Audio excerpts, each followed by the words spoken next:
You made me do it. Have you ever heard that from that toxic person, from that narcissist in your life? That something will have happened that you hold them accountable for. Something will happen that you say, hey, like this offended me, this hurt me. And you try to share your feelings. You try to share with them what's actually going on, and they turn it around on you. And all of a sudden you're like, I don't even know how we got here. With a narcissist screaming in your face, you made me do it. You see this a lot of times in cheating relationships, where they cheat, they get caught, they get held accountable, and the narcissist is like, well, yeah, but like I wouldn't have done it if you were doing this, if you were cleaning the house better, if you were giving me more sex, if you were respecting me, if you were doing this, and they give a lot of things to be able to put the blame back on you. The hard part is with a lot of this manipulation, a lot of the love bombing, the future faking, the gaslighting, you get to the place where you start to take that blame. And they say, you made me do it. And they're like, oh yeah, I guess like I could have loved better. I could have cleaned the house better. I could have showed up better. I could have answered the phone call at 2 a.m. when he's out with someone else better. And you start to think and you start to slowly take the blame of another person's actions. You start to take the blame of what they're actually doing and hurting and abusing you, and you start to hold it as your own. And that's ultimately where the narcissist gets you. Where they start manipulating and controlling your emotions, your thoughts, your perception, your will, to the place where you start being the scapegoat. You start taking the blame of what the narcissist does. The narcissist, the toxic person, the abuser in your life is the one solely responsible for their decisions. You're not responsible for what they do.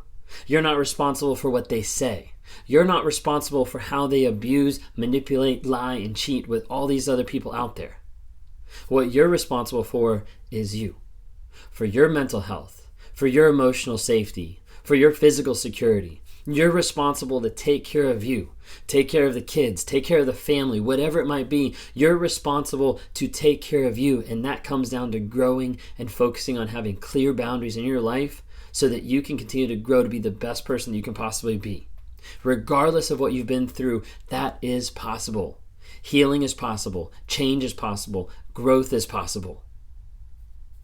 But you can't expect that to come from the narcissist. You can't expect them to want to change. Can't expect them to try to change because they won't. They won't ever change until they can be honest about who they are, until they can be vulnerable about what's going on in their head and what they're feeling, until they can show consistently an effort and striving to change to be a better person on a day-to-day basis. If they're not willing to do that, then leave. Get out. I'm not on this channel to bring hope. I'm on this channel to bring awareness about narcissism, to help people get healing, growth, and change in their lives to be the best person they can be, the best version of themselves, despite all the trauma, despite all the abuse that they've been through. And I do that daily in talking with people on one-on-one conversations where I try to help with cognitive talk therapy. I'm not a therapist. I'm not a counselor. I'm a person that's out here that has been through this shit because I am the person who has done this in the past. And now I'm trying to change my future by bettering myself, by being in therapy every single week, and by working with people who have been abused, who have been in narcissistic relationships, and they don't know how to get out, they don't know what to do, and they can't understand the aftermath after the narcissist has been cut out of their lives, and they want to go back to that toxic person. That's who I talk to on a day-to-day basis. If that's you and you'd like to talk, click on the link, click on my website, rawmotivations.com, click on one-on-one coaching, and would love to be able to talk to you there. Grab a time and love to be able to just talk to you and try to help you find answers, find healing, find growth, and find change.